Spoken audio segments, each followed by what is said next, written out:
Tomorrow, voters will hit the polls across the country for off-year races that can be seen sometimes as a gauge of what's to come with the midterms. The gubernatorial races in Virginia and New Jersey are two closely watched races. Typically, the party not in the White House wins those, so any Democratic victory with just a small margin or a GOP upset in those states could spell disaster for the Democratic Party next year. Joining us now to discuss that and more is Washington insider Armstrong Williams. Good morning to you, sir. You know, those races, as well as New York City with the first socialist that could be elected, also closely watched. What are you watching for tomorrow? Well, obviously, my Donnie is going to win, barring stuff that's miraculous. And what does it tell us about today and the future of our nation? We've seen these swings before, but nothing like this. What will he impact, not just in our largest city in the country, but for the rest of America? What will he embolden as we move forward into this uncharted territory that we've not seen before? It'll be interesting to see. And when you have this side of the Democratic Party, you know, this side that of those voters who consider themselves socialist Democrats like Mom Donnie, will traditional Democrats rally behind that? Well, according to early voting, you have a large number of young people voting, but they've never seen so many older voters out in such great numbers in early voting, which may cancel out these younger voters. You just have to wait. You have to wait to see what the end results are. But look, unfortunately, Jan, Mandani represents an interesting aspect of this country, that they believe in his direction and where this country is headed. We have a generation of young people who wants free stuff. They want something for nothing. They don't want law enforcement. They don't want to be arrested. They want to be able to have a free spirit, do drugs and alcohol, and no accountability.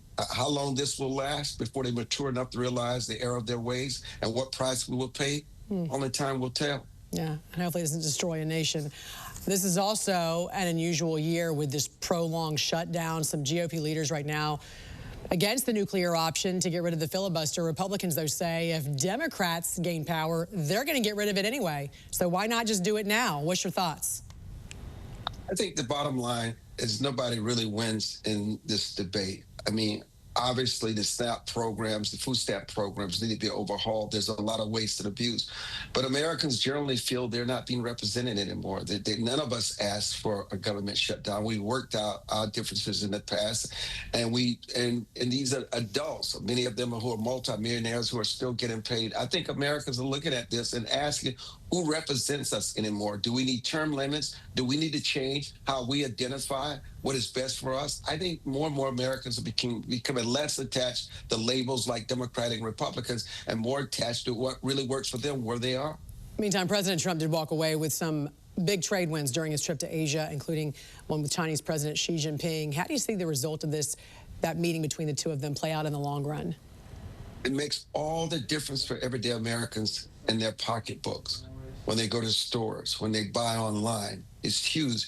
China has such a grip on this economy. And the fact that he has paused this for 1 year is just outstanding, and the president should be applauded, because every little relief that the American people can get against this new era of financial challenges, they deserve it. Yeah, meantime, we know the Supreme Court is going to be considering the legality of Trump's tariffs this week. What are you hearing on how they could possibly rule? Well, the Supreme Court certainly doesn't want you to believe that it's a rubber stamp for the president, and they push back on the president in the past. They will look at the law and how they ruled in the past. But I do think that President Trump will get much of what he wants, but there may be some things that he may not get. But whatever they decide to do, Beston and others have said they will respect the decision of the Supreme Court and work around it and do things in a lesser way to continue to deploy the president's agenda. That's right. All right. Washington insider Armstrong Williams, great to see you on this Monday. Have a great week, sir. Thanks for joining us. Thank you, Jan.